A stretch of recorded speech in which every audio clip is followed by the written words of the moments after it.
In the previous AIPMT question, the question is like this. An explosion blows a rock into three parts.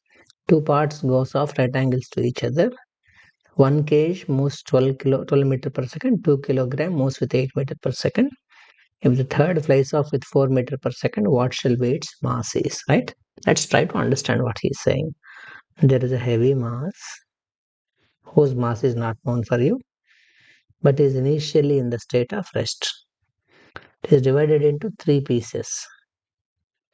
One piece moves with a velocity v1. Another piece moves with a velocity v2 perpendicularly. How does the third piece move?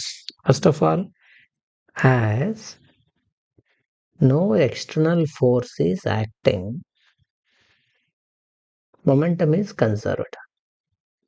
P initial equal to P final.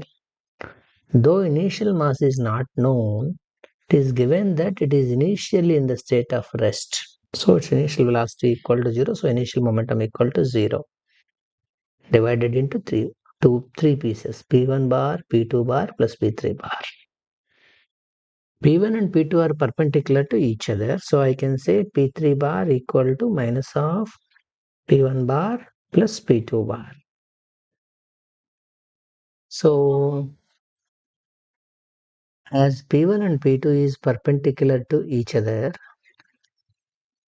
P1 minus P2 will be, magnitude of that will be root of P1 square plus P2 square, that is root of M1 V1 whole square plus M2 V2 whole square.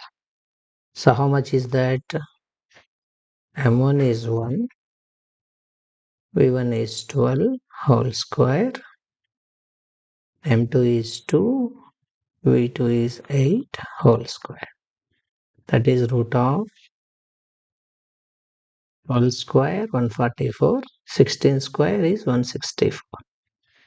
16 square is 256. Sorry. So this will be root 400. That is 20. Then I can say P3 equal to 20 in terms of magnitude. P3 is M3V3, 20. But of course be aware that this is the direction of P1 bar plus P2 bar. To keep the momentum conserved, P3 moves in opposite direction to that P1 plus P2 bar. Right? This is the direction of M3. M3 we don't know. But V3 is given as 4 meter per second is 20. So M3 is 20 by 4, that equal to 5 kilogram. So the third piece is having a mass of 5 kilogram, and hence the total mass is actually 1 plus 2, 3, 3 plus 5, 8. That's total mass.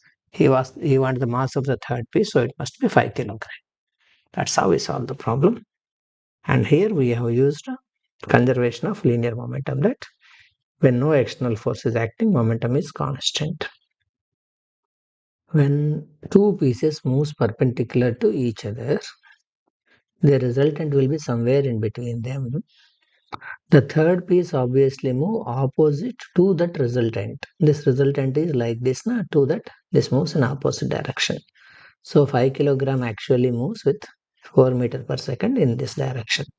That's an important point that you need to get to know the direction, because momentum is a vector, it's not a scalar. It's a simple way of solving the problem. Thank you for watching.